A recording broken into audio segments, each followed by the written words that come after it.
अस्सलामु अलैकुम प्यारे दोस्तों काबा शरीफ दुनिया की एक ऐसी जगह है जिसके ऊपर से आज तक कोई भी परिंदा नहीं गुजरा है और दुनिया भर के किसी भी एयरलाइंस का कोई भी जहाज भी आज तक काबा शरीफ के ऊपर से नहीं गुजर पाया है। कुदरती तौर पर अल्लाह ताला ने काबा शरीफ की डायरेक्शन ही ऐसी रखी है कि कभी भी चांद और सूरज भी काबा शरीफ के ऊपर से नहीं गुजर पाए हैं। आखिर उसकी ऐसी क्या वजह है कि जिसकी वजह से काबा शरीफ के ऊपर से कोई भी जहाज या परिंदा नहीं गुजर पाता है, और अगर कभी कोई गुजरने की कोशिश भी करता है तो उसको या तो कुदरती तौर पर वहां से धकेल दिया जाता है या फिर वो जलकर तबाह बर्बाद हो जाता है। अल्लाह ताला ने काबा शरीफ में ऐसी क्या खास बात रखी है कि जिसकी वजह से काबा के ऊपर से कोई भी जहाज या परिंदा नहीं गुजर सकता है। आज की इस वीडियो में हम आपको इसी के बारे में जानकारी देने वाले हैं और साथ ही हम आपको यही बताने वाले हैं कि एक बार जब किसी हवाई जहाज ने काबा शरीफ के ऊपर से गुजरने की कोशिश की तो इस जहाज के साथ में क्या हुआ उसके बारे में जानकर आप भी हैरान रह जाओगे। इसलिए आज का यह वीडियो आप सभी के लिए बहुत खास है, आप उसको आखिर तक जरूर देखें। और सबसे पहले, अगर आपको भी काबा शरीफ से मोहब्बत है तो आप उस वीडियो को दिल से एक लाइक जरूर करें और मेहरबानी करके उसे शेयर भी कर दें ताकि और भी लोगों के पास यह वीडियो पहुंच सके। तो चलिए दोस्तों शुरू करते हैं। दोस्तों, इस्लाम में मक्का और मदीने को जन्नत का दरवाजा माना गया है, इसलिए हर मुसलमान अपनी जिंदगी में एक बार मक्का और मदीना में जाने की ख्वाहिश जरूर रखता है और काबा शरीफ का तवाफ करना चाहता है, क्योंकि यह वही जगह है जहां पर हज मुकम्मल किया जाता है। मगर हैरानी की बात यह है कि पिछले कुछ दिनों से सोशल मीडिया पर एक पोस्ट बड़ी तेजी के साथ में वायरल हो रही है जिसमें यह बताया जा रहा है कि काबा शरीफ के ऊपर से दुनिया का कोई भी जहाज या कोई भी परिंदा नहीं गुजर सकता है, और अगर कभी कोई परिंदा या जहाज काबा शरीफ के ऊपर से गुजरने की कोशिश भी करता है तो उसको या तो कुदरती तौर पर वहां से धकेल दिया जाता है या फिर वो जलकर तबाह बर्बाद हो जाता है। मगर दोस्तों, इस पोस्ट को लेकर कुछ लोगों का कहना है कि यह सरासर गलत और झूठ है। काबा के ऊपर से जहाज भी गुजरता है और परिंदे भी काबे के ऊपर से उड़कर गुजरते हैं, तो उससे कुछ लोग इस पोस्ट को गलत बता रहे हैं। मगर हम आपको बता देते हैं, यह पोस्ट झूठ और गलत नहीं है, बल्कि यह पोस्ट बिल्कुल सच है। आज तक कोई भी जहाज काबा शरीफ के ऊपर से गुजर नहीं पाया है। उसके बारे में बात करते हुए अब्दुल रशीद ने, जो कि पिछले 25 सालों से सऊदी अरब के मक्का शहर में काम कर रहा है, उसने बताया है कि मैं पिछले 25 सालों से खाना काबा में रहकर साफ सफाई के काम को अंजाम दे रहा हूं। मैंने आज तक किसी भी जहाज को काबा के ऊपर से गुजरते हुए नहीं देखा है और न ही मैंने आज तक किसी परिंदे को काबा के ऊपर से गुजरते हुए देखा है। अब्दुल रशीद आगे कहता है, एक बार शाम के वक्त गलती से एक जहाज काबा शरीफ की तरफ आ गया, मगर हमने देखा कि जैसे ही वो जहाज काबा शरीफ के करीब पहुंचा तो उसकी डायरेक्शन कुदरती तौर पर अपने आप ही वहां से धकेल दिया, यानी कि वो कुदरती तौर पर ही वहां से हट गया। दोस्तों, अब आपको बताते हैं कि आखिर ऐसा क्यों होता है। अल्लाह ताला ने काबा शरीफ में ऐसी क्या खास बात रखी है, अल्लाह ने काबा शरीफ में अपनी ऐसी क्या कुदरत डाली है जिसकी वजह से कोई भी परिंदा काबा शरीफ के ऊपर से गुजर नहीं पाया है और न ही कोई परिंदा काबा के ऊपर उड़ पाता है। अल्लाह ने अपने घर काबा में ऐसी क्या कुदरत रखी है कि जिसकी वजह से काबा के ऊपर से गुजरने वाला जहाज हो या परिंदा, जिसको या तो कुदरती तौर पर वहां से धकेल दिया जाता है या फिर वो जलकर खाक हो जाता है या फिर वो काबा शरीफ की लाइन से अपने आप ही दूर हो जाता है। दोस्तों, क्या आपको यह मालूम है कि काबा शरीफ की तादाद दो है? एक तो काबा शरीफ मक्का में है और दूसरा काबा काबा शरीफ के ठीक ऊपर सीधा जन्नत में मौजूद है, जिसको रिवायतों में बेतुल मामूर कहा गया है, जहां पर हर वक्त 70,000 फरिश्ते दिन रात तवाफ करते रहते हैं। अब दोस्तों, आपको 3 ऐसी बड़ी वजह बताते हैं जिसकी वजह से मक्का शरीफ के ऊपर से कोई भी जहाज या परिंदा गुजर नहीं पाता है, यानी कि काबा के ऊपर से परिंदे या जहाज के ना गुजर पाने की 3 असल वजह आपको बताते हैं। सबसे पहली वजह तो यह है कि काबा शरीफ को दुनिया का सेंटर माना गया है, यानी कि काबा दुनिया के बीचों बीच में मौजूद है और आज इस बात को साइंस भी मानती है। साइंस ने भी इस बात को कबूल किया है कि मक्का में बना काबा दुनिया के सेंटर में मौजूद है। इसी वजह से काबा शरीफ दुनिया के सेंटर में होने की वजह से सबसे ज्यादा ग्रेविटी काबा शरीफ के ठीक ऊपर और नीचे है, जिसकी वजह से यह होता है कि अगर कोई परिंदा ये हवाई जहाज काबा शरीफ के ऊपर से गुजरने की कोशिश करता है तो तो गुरुत्वाकर्षण यानी ग्रेविटी की वजह से वो परिंदा या हवाई जहाज अपने आप ही काबा शरीफ की लाइन से दूर हो जाता है। उसका मतलब यह हुआ कि काबा शरीफ के ऊपर कोई भी चीज, चाहे वो परिंदा हो, हवाई जहाज हो या फिर कोई और चीज हो, अल्लाह की कुदरत से अपने आप ही काबा शरीफ के ऊपर से हट जाती है और उस चीज को कुदरती तौर पर वहां से धकेल दिया जाता है। यानी कि उस चीज को अल्लाह की कुदरत से हटा दिया जाता है। यही वजह है कि काबा के ऊपर से कोई भी परिंदा या हवाई जहाज नहीं गुजर पाता है। अगर कभी कोई परिंदा या हवाई जहाज काबा के ऊपर से गुजरने की कोशिश करता है तो या तो उसको वहां से धकेल दिया जाता है या फिर वो जलकर खाक हो जाता है। इस बात को आप ऐसे समझ लीजिए कि अगर हमारे पास में चुंबक है, इस चुंबक के पास अगर किसी लोहे की चीज को लेकर जाते हैं तो वो चुंबक अपने आप ही इस लोहे की चीज को अपनी तरफ खींच लेता है और वो उससे चिपक जाता है। उसी तरह से अगर कोई चीज काबा के ऊपर आती है तो गुरुत्वाकर्षण यानी ग्रेविटी की वजह से कुदरती तौर पर ही हट जाती है। दोस्तों, यही वजह है कि सऊदी हुकूमत ने काबा शरीफ के ऊपर से हवाई जहाज के गुजरने पर सख्ती से पाबंदी लगा रखी है। उसी वजह से किसी भी किस्म का हवाई जहाज आज तक काबा के ऊपर से गुजर नहीं पाया है। दोस्तों, इसकी दूसरी बड़ी वजह यह है कि आप सभी को मालूम है कि मक्का और मदीना में गैर मुसलमानों का जाना मना है, यानी कि गैर मुसलमान मक्का और मदीना में नहीं जा पाते हैं। इसलिए कोई भी मुसलमान अगर हज करने या उम्रा करने के लिए जाते हैं तो उनका जहाज सबसे पहले रियाद शहर में उतारा जाता है, यानी कि उन सबको सबसे पहले रियाद में ले जाया जाता है। फिर उन सबको बसों या ट्रेनों में भरकर मक्का और मदीना ले जाया जाता है, क्योंकि अल्लाह पाक ने कुरान पाक में गैर मुसलमानों के लिए पाक सरजमीन मक्का में दाखिल होने पर पाबंदी लगाई गई है। और इसके अलावा भी ऐसी बहुत सी आयतें मौजूद हैं जो ये साबित करती हैं कि गैर मुसलमान मक्का और मदीना में दाखिल नहीं हो सकते हैं। इसलिए किसी भी हवाई जहाज को मक्का की सरजमीन में दाखिल होने से रोका जाता है, क्योंकि हो सकता है किसी हवाई जहाज में कोई गैर मुसलमान भी मौजूद हो और वो गलती से मक्का में दाखिल हो जाए। इसलिए सऊदी हुकूमत ने सख्ती से दुनिया भर की एयरलाइंस पर उसके लिए रोक लगा रखी है, यानी कि तमाम एयरलाइंस के लिए नो फ्लाई जोन करार दिया गया है। इसके अलावा इसकी एक वजह यह भी है कि जिन इलाकों में ऑयल या रिफाइनरीज मौजूद होती है वहां पर भी किसी भी फ्लाइट या हवाई जहाज को गुजारने की इजाजत नहीं मिल पाती है, क्योंकि ऐसी जगह पर अगर कभी कोई हवाई जहाज गिर जाए तो फिर आप सोचिए कि वहां पर कितना बड़ा और कितना खौफनाक हादसा हो सकता है और कितना ज्यादा जान और माल का नुकसान हो सकता है। और मक्का शरीफ तो दुनिया की सबसे अहम तरीन जगह है। यही वजह है कि किसी भी हवाई जहाज को काबा शरीफ के ऊपर या करीब भी आने नहीं दिया जाता है, क्योंकि खुदा ना ख्वास्ता अगर कभी कोई भी मुस्लिम या काफिर या फिर कोई दहशतगर्दी के इरादे से किसी हवाई जहाज को हाईजैक करके मस्जिद अल हराम के पास ले जाकर उसको मार दे तो फिर कितना बड़ा नुकसान हो सकता है। इसलिए सऊदी हुकूमत पूरी दुनिया के लिए यह वार्निंग जारी की हुई है कि अगर किसी ने भी काबा के ऊपर से हवाई जहाज गुजारने की कोशिश की तो उसको मिसाइल मारकर फौरन ही तबाह बर्बाद कर दिया जाएगा। तो दोस्तों, इससे मालूम होता है कि सऊदी हुकूमत की वजह से भी किसी भी हवाई जहाज को काबा शरीफ के ऊपर से गुजारने की इजाजत नहीं दी गई है। अगर हकीकी तौर पर देखा जाए तो काबा शरीफ सबसे पाक और मुकद्दस जगह है और यहां पर आकर दुनिया का हर मुसलमान अल्लाह की इबादत में मशगूल हो जाता है। ऐसे में अगर हवाई जहाज वहां से गुजरने लग जाए तो मुसलमानों की इबादत में खलल पैदा होने लग जाएगा।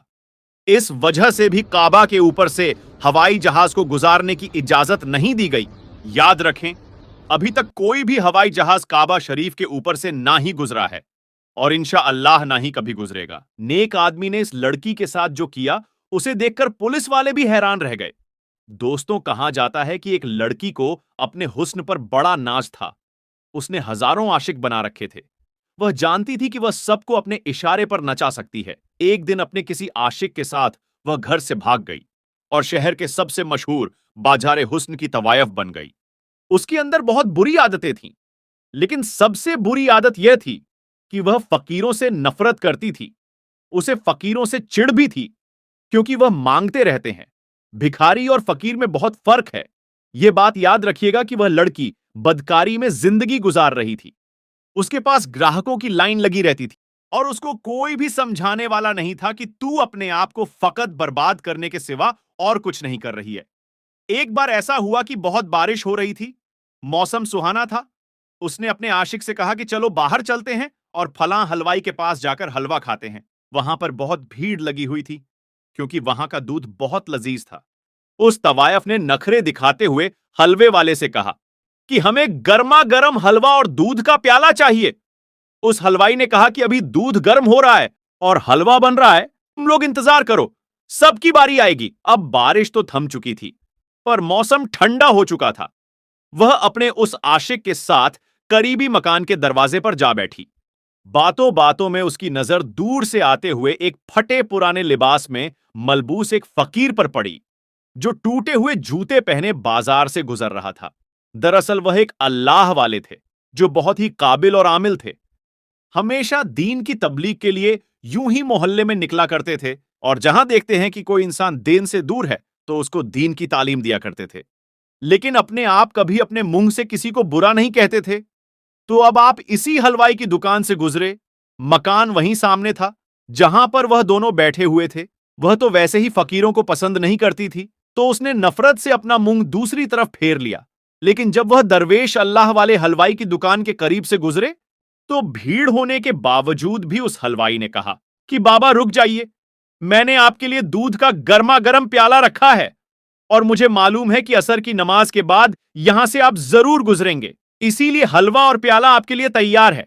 उसने बड़े अकीदत और मोहब्बत से दूध का एक गर्मा गर्म प्याला और मीठा हलवा खिदमत में पेश किया। इस बात पर उस तवायफ को बहुत गुस्सा आया। जाकर उसने हलवाई से कहा कि इस अल्लाह वाले को दूध का प्याला पेश कर दिया, गर्मा गर्म दूध का प्याला दे दिया और हम लोग यहां पर कब से बैठे हैं। वह अपने आशिक से कहने लगी कि देखो, इतनी भीड़ में भी इसने हमसे कहा कि इंतजार करो और इस फकीर को देखकर फौरन प्याला दे दिया। यह हलवाई झूठ बोलता है। तो यहां पर अल्लाह वाले ने बैठकर बिस्मिल्लाहिर रहमानिर रहीम कहते हुए दूध पी लिया और अल्हम्दुलिल्लाह कहते हुए आगे चल पड़े। वह तवायफ अपने यार के साथ बैठी थी। बारिश की वजह से गलियों में कीचड़ हो गया था। जब अल्लाह वाले उस मकान के सामने से गुजरे तो बेख्याली में उन अल्लाह वाले का पांव कीचड़ में पड़ा और जिससे कि कीचड़ उड़कर तवायफ के कपड़ों पर चला गया। इस बात पर तवायफ को बड़ा गुस्सा आया। उसने चिल्लाकर कहा, मेरे इतनी कीमती लिबास पर इसने कीचड़ उछाल दिया है। और उसके चीखने चिल्लाने पर वहां भीड़ जमा हो गई। लेकिन इस वक्त उसका वह आशिक उठा और उस गुस्ताख ने यह नहीं देखा कि वह कितने बड़े आलिमे दीन हैं और अगर फकीर के लिबास में है तो कोई भिखारी नहीं है। अपनी माशूका के लिबास पर कीचड़ के दाग देखकर उसने अल्लाह वाले को वहीं पर थप्पड़ रसीद कर दिया। किसी को उम्मीद नहीं थी कि वह आदमी इतनी सख्त घटिया हरकत करेगा। हलवाई जो उन अल्लाह वाले का की अकीदतमंद था, वह जोर से बोलने लगा, तुम पागल हो गए हो? नहीं जानते हो कि यह कौन है? अल्लाह वाले ने कहा कि कोई बात नहीं भाई, इसने जो किया है इस औरत की मोहब्बत में किया है। अब मार खाकर अल्लाह ताला का शुक्र अदा करते हुए वह कहने लगे, या अल्लाह, तू बड़ा बेनियाज है। कहीं दूध पिलाता है तो कहीं थप्पड़ नसीब होता है। लेकिन हम भी तेरे चाहने वाले हैं, तेरे आशिक हैं। बस तू अपनी सच्ची राह पर चलाना, हम तो तेरी रजा पर राजी है।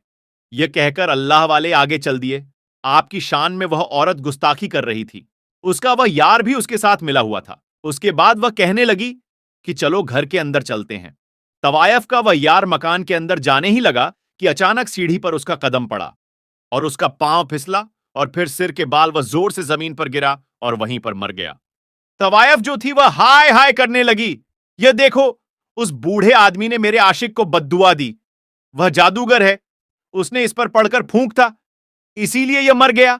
उसने लोगों को उनके खिलाफ उकसाना शुरू कर दिया। उसके बाद उस आदमी की तदफीन कर दी गई। उसके बाद तवायफ तो अल्लाह वाले के जैसे पीछे ही पड़ गई। पहले तो वह गुस्ताख थी और अब वह अपने आशिक के मरने पर अल्लाह वाले के खिलाफ लोगों को जमा करना उसने शुरू कर दिया था। और जो लोग बदअकीदा थे, जो लोग वालियों की ताजीम नहीं जानते थे, बुजुर्गों का अदब नहीं करते थे, वह उसके साथ मिल गए क्योंकि उसके हुस्न के सभी लोग दीवाने थे। उसकी एक अदा पर वह मरते थे। एक आशिक मरा तो उसके हजारों आशिक खड़े हो गए। कहने लगे कि उस अल्लाह वाले को यहां से निकलना पड़ेगा, यह जादूगर है और यह लोगों पर पड़कर फूंकता है, मंत्र पढ़ता है, जादू टोना कर रहा है ताकि लोग मर जाएं और यह तो हमें भी मार डालेगा। इसको तो यहां से निकलना ही पड़ेगा। हलवाई सबको समझाता है कि देखो वह ऐसे नहीं है, वह बहुत पहुंचे हुए बुजुर्ग है, अल्लाह के वली है, वह बद्दुआ देने वाले नहीं है। जो कुछ भी हुआ उस आदमी की अपनी हरकत से हुआ है, और तुमने देखा नहीं कि उसने उनको थप्पड़ मारा था। अल्लाह ताला नाराज हुआ। लेकिन लोगों ने कहा, नहीं नहीं, वह जादूगर है और वह तवायफ बिल्कुल सही कह रही है। तो वह सब लोग उसके हुस्न के दीवाने थे। वह जो कहती थी वह वही करते जाते थे। और फिर सब लोग जमा होकर अल्लाह वाले के पास पहुंचे और आपकी झोपड़ी पर पथराव करना शुरू कर दिया। एक आध पत्थर अल्लाह वाले के सर पर भी लगा और वह जख्मी हो गए, लेकिन उन्होंने उफ तक ना की, बद्दुआ तक ना दी। अल्लाह वाले बाहर आए और हिदायत का रास्ता दिखाते हुए उन्होंने कहा, भाइयों गुस्सा क्यों करते हो? क्या किया है मैंने? उसमें से एक शख्स गुस्से से बोला कि तुमने तो उस हसीन औरत के आशिक को बद्दुआ दी, उस पर कुछ पढ़कर फूंका और जिससे वह मरकर गिर गया। अल्लाह वाले ने कहा कि खुदा की कसम, मैंने कोई बद्दुआ नहीं दी है। उस शख्स ने कहा, फिर वह गिरकर क्यों मारा? अल्लाह वाले ने बताया कि किस तरह अनजाने में उनसे उस तवायफ के कपड़ों पर कीचड़ गिरा और किस तरह उस तवायफ के आशिक ने उन्हें थप्पड़ मारा और वह कैसे मरा। लोगों ने यह बात जाकर उस तवायफ को बता दी। वह कहने लगी कि वह जादूगर है, अल्लाह ताला का नाम लेता है, उसने किया है यह सब कुछ, मैं उसे नहीं छोड़ूंगी। और उसको समझने वालों में वह हलवाई भी शामिल था। हलवाई कहने लगा कि देखो, जो किया था वह मैंने किया था। मैंने तुम्हें दूध का प्याला नहीं दिया था, यह मेरी गलती है। और तुमने सारा गुस्सा उन अल्लाह वाले पर निकाल दिया। तुम नहीं जानती हो कि अल्लाह ताला उनकी शान में की गई गुस्ताखी को पसंद नहीं करता है। मैं पहले भी समझा रहा था और अभी समझा रहा हूं। अभी वक्त है, तौबा कर लो, उनसे माफी मांग लो, वरना बहुत बड़ी सजा मिलेगी। उस तवायफ को और भी ज्यादा गुस्सा आया। उसने कहा कि मैं उनके आगे झुकूं और मैं उनसे माफी मांगू? ऐसा नहीं हो सकता। तुम नहीं जानते हो कि उन्होंने किस इंसान के साथ यह किया है। मैं तो उनसे बदला लेकर ही रहूंगी। उसके बाद उसने अपने आशिकों में से एक आशिक से पूछा कि यहां पर कोई बहुत बड़ा जादूगर है? तो इसका एक आशिक कहने लगा कि हां, फला जगह पर एक जादूगर बैठता है जो है तो गैर मुस्लिम, लेकिन उसके अमल की काट नहीं है। बड़े बड़े लोग उससे डरते हैं और वह अपने अमल में किसी भी इंसान को जानवर बना देता है। तो उसने कहा कि ठीक है, मैं वही जाऊंगी। उस आशिक के बताने पर अब वह बदला लेने के लिए उस जगह के सबसे बड़े काले जादू करने वाले गैर मुस्लिम जादूगर के पास आई और कहा कि एक मुसलमान फकीर है, ढोंगी बाबा है, और उसने मेरे आशिक को मार दिया है।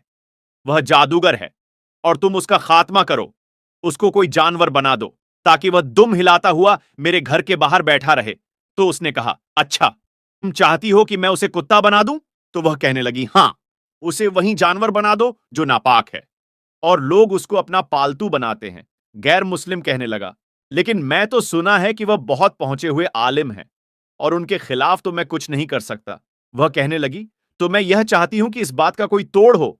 तुम इतने पहुंचे हुए आलिम हो तो तुम क्या इतना नहीं कर सकते? वह उसको मक्खन लगाते हुए बोलने लगी, मैंने तो बड़ी शोहरत सुनी है तुम्हारी और बहुत उम्मीद लेकर यहां पर आई हूं। मैं तुम्हें मुंह मांगी रकम दूंगी, बहुत पैसा है मेरे पास। उसने कहा, ठीक है, मैं ये अमल करूंगा। मैं काला जादू करके उसको कुत्ता बना दूंगा। लगातार 3 रातों तक वह यह अमल करता रहा, लेकिन कोई फायदा नहीं हुआ। उसे लग रहा था कि कहीं यह अमल इस पर ही भारी न पड़ जाए। उसको अपनी जान की फिक्र हो गई। उसको समझ में नहीं आ रहा था। उसने उस बाजारे हुस्न की तवायफ को बुलाया और कहा कि मैं उन पर कोई अमल नहीं कर सकता हूं। वह बहुत पहुंचे हुए आलिम है। उन पर किया हुआ हर अमल मुझ पर उल्टा हो सकता है और कहीं ऐसा ना हो कि मेरी जान के ही लाले पड़ जाएं।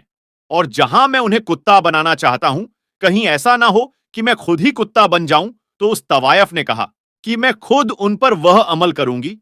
तुम तो बहुत बुज़दिल हो, बताओ क्या करना है? उसने कहा कि तुम एक मुसलमान हो और क्या तुम गैर मुसलमान बनना चाहोगी, क्योंकि इस अमल को करने के बाद तुम मुसलमान नहीं रहोगी? उसने कहा कि मैं उस फकीर से बदला लेने के लिए कुछ भी कर सकती हूं, किसी भी हद तक जा सकती हूं। और फिर उसने वह अमल करना शुरू कर दिया जिस रात उसने वह अमल किया। और यहां अल्लाह वाले अपनी इबादत में लगे हुए थे। उस औरत ने अल्लाह वाले का तसव्वुर किया। उन पर जैसे ही उसने फूंक मारी और वह फूंक पलटकर उसी के पास वापस आ गई, और वह जो इरादा करके बैठी थी वह खुद ही एक कुत्तियां बन गई। अब वह अपने मकान में बैठी हुई थी। जो कभी अपने हुस्न पर नाच करती थी, आज वह एक जानवर बन गई थी। अल्लाह वाले को अपनी इल्म के जरिए खबर मिल गई थी कि वह तवायफ अब एक कुत्तिया बन गई है जो कि उन पर अमल करना चाह रही थी। अल्लाह वाले उसके मकान के बाहर आए और आवाज दी कि ए औरत, मैंने तेरे आशिक का कुछ नहीं बिगाड़ा था, वह खुद अपनी गलती से मरा है। अल्लाह ने उसकी मौत इसी तरह से लिखी हुई थी और क्या तू इस बात पर राजी नहीं है? लेकिन उसने मुझे थप्पड़ मारा था और अल्लाह ताला ने इस बात को नापसंद किया। मैं ये नहीं कहता कि मैं बहुत पहुंचा हुआ आलिम हूं, बहुत पहुंचा हुआ इंसान हूं, लेकिन अल्लाह ताला पसंद नहीं करता अगर आप किसी मासूम इंसान पर जुल्म करें, और तूने भी वही किया। तू अल्लाह ताला को नहीं जानती है, उसकी कुदरत को नहीं पहचानती है, तो तू मुझ पर वार करना चाहती थी। अब तू देख, अल्लाह ताला ने तेरी नियत और तेरी सोच को ही तुझ पर पलट दिया।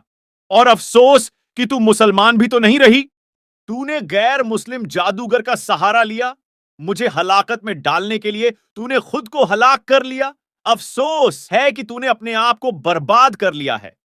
अब वह तवायफ जो कि अल्लाह वाले को एक जानवर बनाकर अपने कोठे के बाहर बिठाना चाहती थी, अब वह खुद अल्लाह वाले की झोपड़ी के बाहर बैठकर रोती रहती है और उनकी पालतू बन गई।